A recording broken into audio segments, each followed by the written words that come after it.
Olá, meus amigos, sejam abençoados em o nome do Pai, do Filho e do Espírito Santo. E se você crê, você recebe. Se você não crê, nada e ninguém pode fazer nada por você, a não ser você mesmo quando você crê.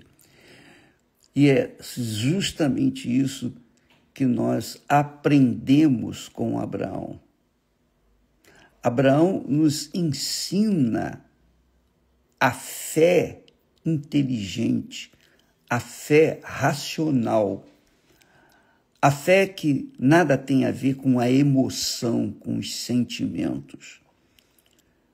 Porque quando Deus o mandou sair da sua terra, da sua parentela e da casa de seu pai, para a terra que ele não mostrou naquele momento,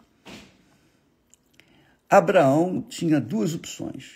Ou ele obedeceria à voz de Deus, ou ele não obedeceria. Ou ele obedecia, ou ele não obedecia. Nós vamos ver que a fé e a obediência andam juntas, são casadas. A fé e a obediência. Quando há separação da fé com a obediência, então a fé fica vagando nas emoções, nos sentimentos, nas sensações que o mundo se lhe dá. Então, por isso você vê muitas pessoas religiosas, fracas, débeis, fanáticas e fracassadas, porque a fé que elas têm não é uma fé inteligente. Tanto é que a vida delas fala pela fé que elas têm. A minha vida fala pela fé que eu tenho. Mas não tenho essa fé porque eu fiz alguma coisa para merecer. Não. Quem me deu essa fé é Deus.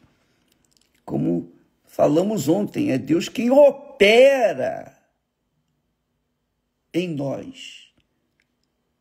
Tanto querer como o realizar. Tanto o querer obedecer ou o querer, o realizar a obediência.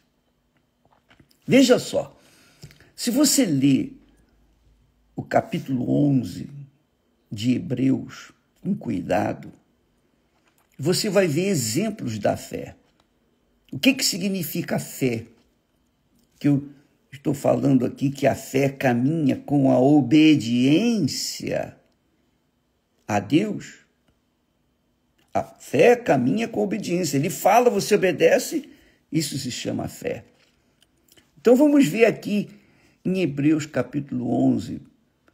Hebreus foi um livro que é suposto ter sido escrito por Paulo, mas quem lhe deu a direção foi o Espírito Santo. Então diz assim: ora, a fé é o firme fundamento das coisas que se esperam. Quer dizer, certeza, firmeza, alicerce de uma casa, de um edifício, de uma construção. A fé é a certeza, firme fundamento das coisas que se esperam. Quando a pessoa tem fé, ela espera, aguarda de forma confiante. É a prova das coisas que não se veem. A prova das coisas que não se veem.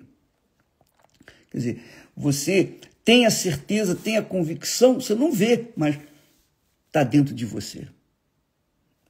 Por exemplo, eu tenho provas de que Deus é comigo. Porque eu não vejo, eu não sei Eu vejo e sei o que está escrito na palavra de Deus, mas eu não vi o que vem depois da morte. Eu vejo no testemunho do rico e Lázaro, para onde foi o rico e onde foi o Lázaro. Eu não sei o que vem após a morte. Eu sei que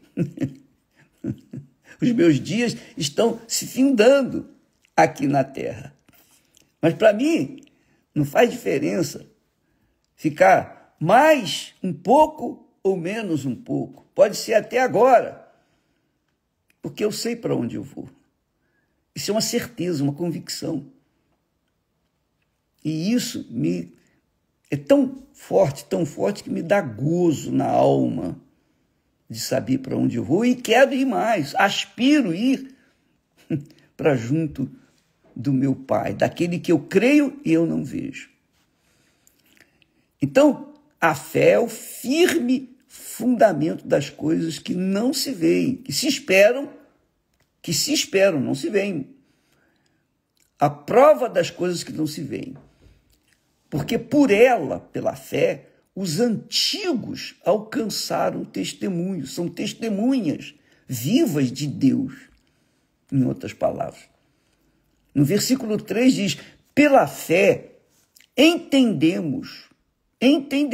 compreendemos que os mundos, pela palavra de Deus, só a palavra de Deus, foram criados. Veja o tamanho de Deus, hein? A grandeza dele.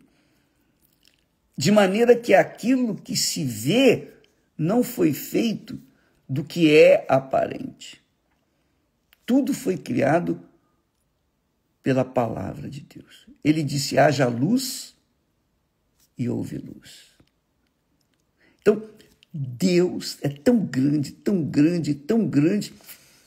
que ele não precisa manusear. Ele só basta falar, haja luz, e a luz se fez. Esse é o Deus que eu creio, que nós temos crido.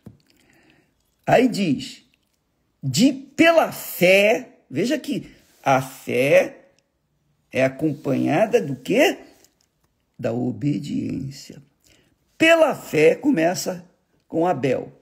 Pela fé, Abel ofereceu a Deus. Pela fé, Abel ofereceu, fez algo que agradou a Deus.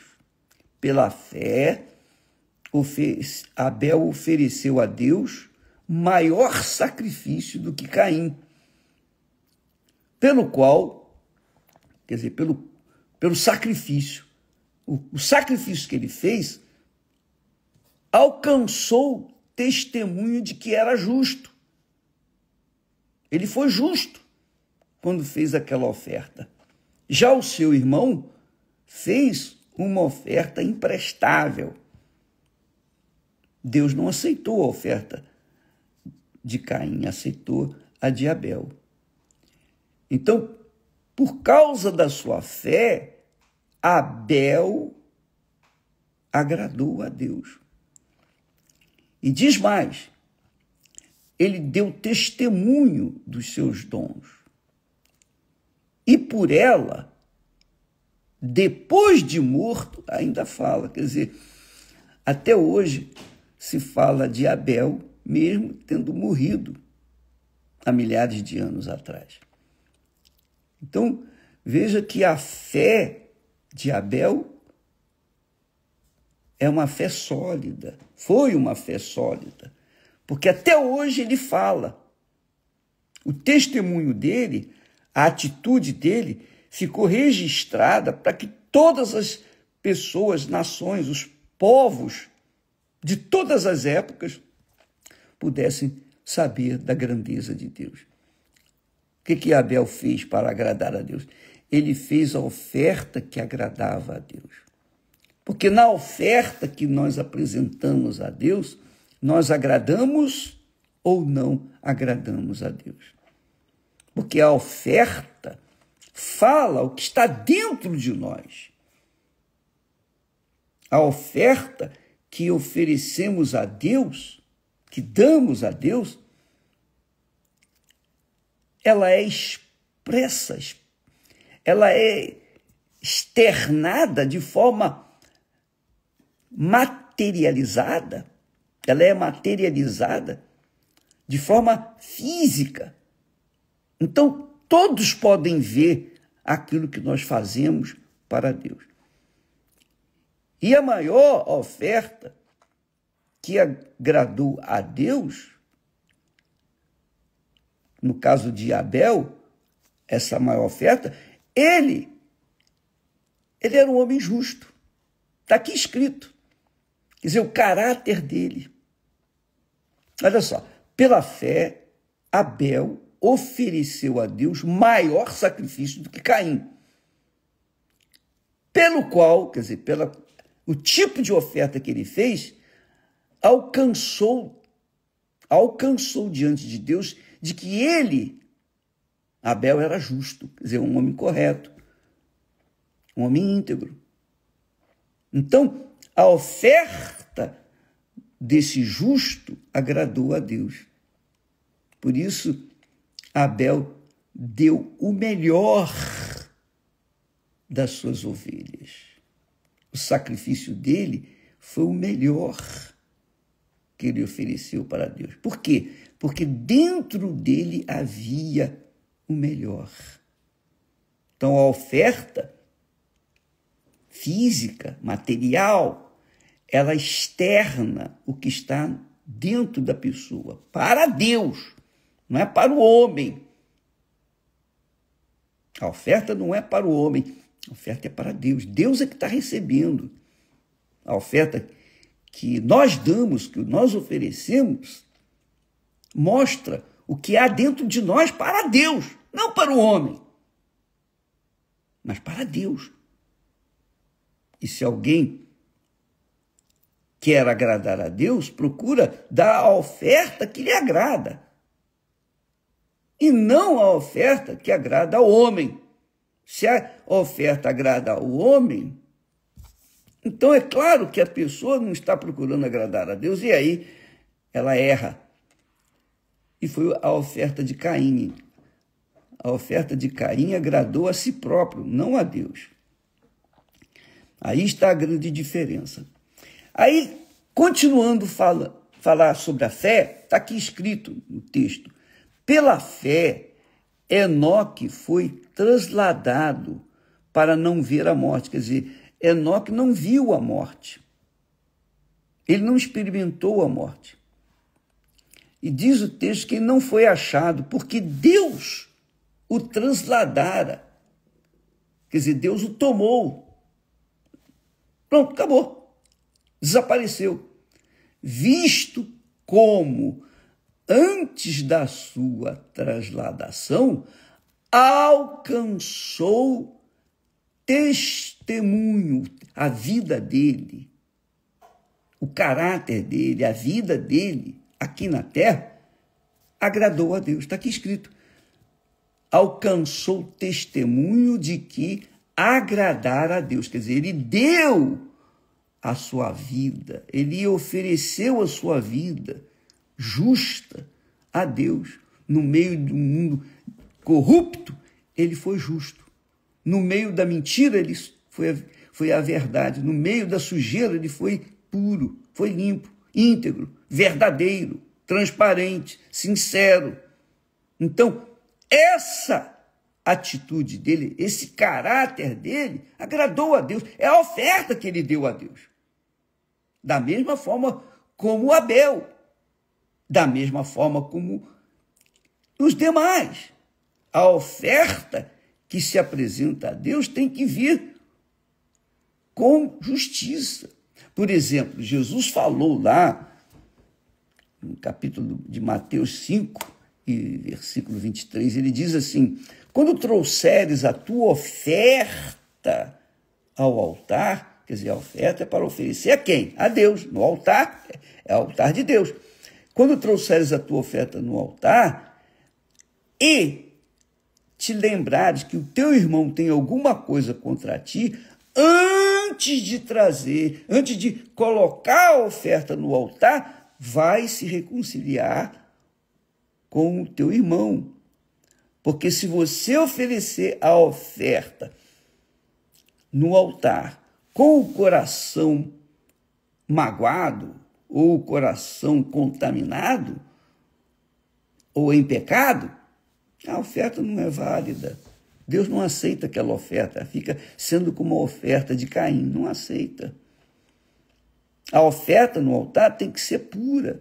Quer dizer, você tem que apresentar a oferta que agrada a Deus, a oferta limpa. Se for uma oferta impura, a oferta, o valor da oferta não está na quantidade, não, mas na qualidade. E isso se chama fé. Veja que a oferta da viúva pobre, se fala muito, né? A viúva pobre deu apenas 2 moedas, era tudo que ela tinha. Era o sustento dela naquele dia, certamente. Mas era tudo que ela tinha. Quer dizer, ela ofereceu o que ela era para Deus. Já os homens ricos depositaram grandes somas, mas não agradaram a Deus. Você vê que, então, a fé envolve caráter, atitude, coragem. A fé envolve a oferta da própria vida, da própria alma. Nós fizemos a campanha de Ana anteontem. Então, muitas pessoas receberam o Espírito Santo porque, finalmente, elas derramaram a alma no altar diante de Deus. Quer dizer, a alma delas foi a oferta. Oh, meu Deus, a minha alma está amargurada. Ana ofereceu uma alma aflita, mas ela foi sincera. Ela passou por cima da religião, do protocolo religioso e entregou a sua alma a Deus, quer dizer, agradou a Deus. Então, no versículo 6 aqui, ainda nós estamos lendo Hebreus 11, diz assim: ora, sem fé é impossível agradar a Deus. Por quê? Porque é necessário que aquele que se aproxima de Deus creia que ele existe. Tenha certeza, convicção de que ele existe. E que é galardoador, abençoador dos que o temem. Então, é necessário a oração, por exemplo, quando nós oramos, nós elevamos os pensamentos a Deus. Nós não simplesmente repetimos uma reza, uma oração da boca para fora. Não. A oferta na oração, ela tem que envolver o seu pensamento, seu sentimento, o que está dentro de você. Por isso que muitas orações não são atendidas, porque as pessoas apenas repetem,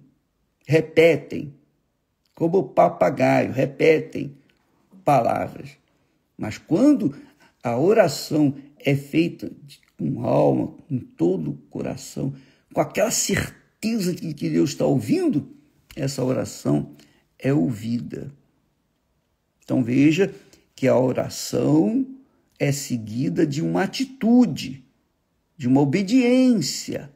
Aliás, a fé, ela é seguida por uma obediência, uma atitude de obediência. É uma convicção tão grande que você tem que você age, você materializa isso que você tem dentro de si, que se chama fé, essa certeza. E você toma atitude, que foi o caso de Abraão. Quando Deus falou, sai da tua terra, da tua parentela, da casa de teu pai, e deixa tudo para trás, vai para a terra que eu te mostrarei. Deus não mostrou naquele momento, mas ele sabia. Ele sabia, Abraão sabia, tinha certeza, convicção de que realmente era a vontade de Deus, que Deus que havia falado e que ele iria obedecer. Então ele manifestou essa fé e deixou um exemplo para mim, para você, para todos nós.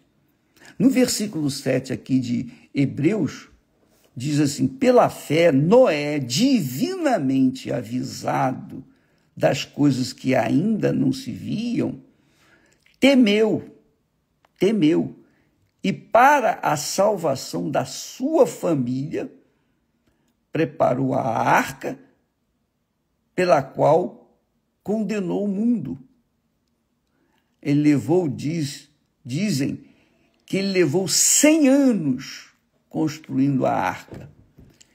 E foi feito herdeiro da justiça, quer dizer, ele foi herdeiro da justiça, que é segundo a fé. Quer dizer, a justiça, a pessoa andar de acordo com o que é certo, com o que é justo, viver uma vida reta, viver uma vida na verdade. Jesus disse: eu sou a verdade. Então quem vive na verdade, segue a verdade, anda na verdade, fala a verdade.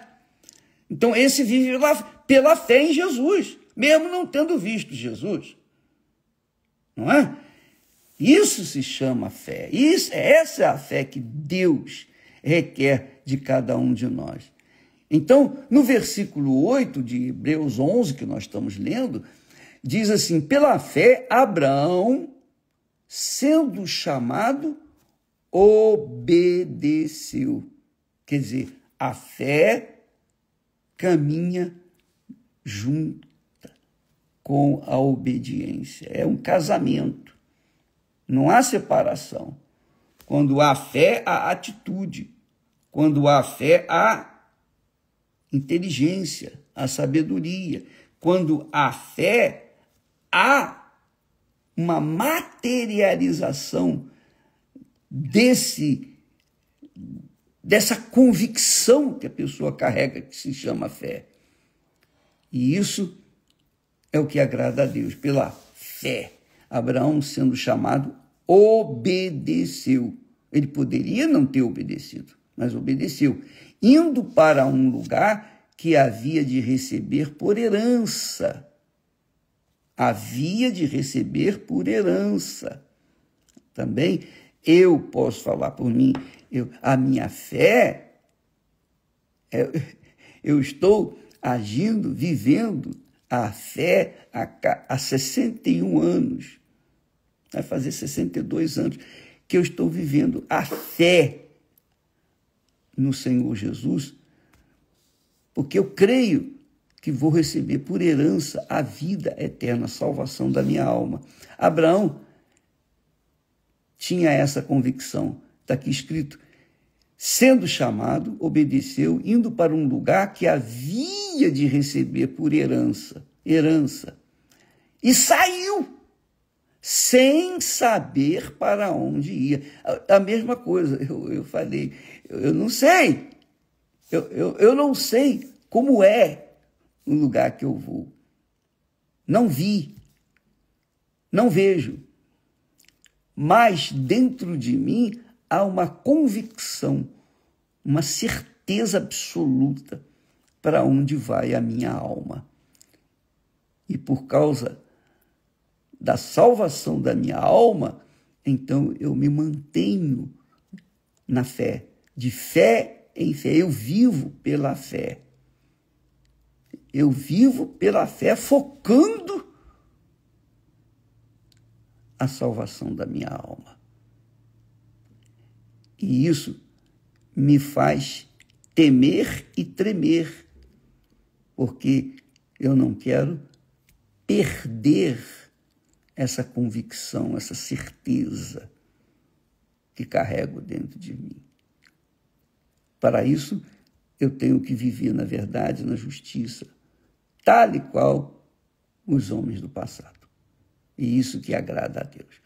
Então, você, amiga e amigo, agora tem uma ideia mais abrangente do que foi Abraão abrir mão da sua terra, abrir mão da sua parentela, abrir mão da casa de seus pais.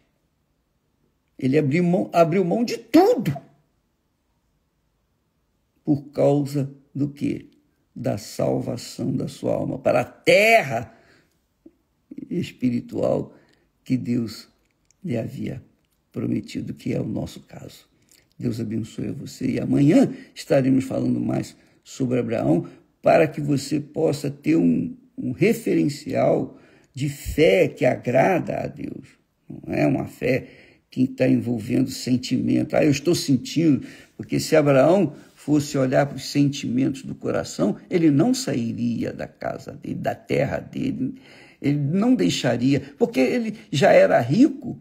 Quando Deus o chamou, ele deixou as terras, propriedades, deixou tudo para trás e foi para um lugar que ele não sabia onde. Mas ele tinha certeza que Deus iria guiá-lo, graças a Deus. Até amanhã, Deus abençoe em nome do Senhor Jesus. Graças a Deus.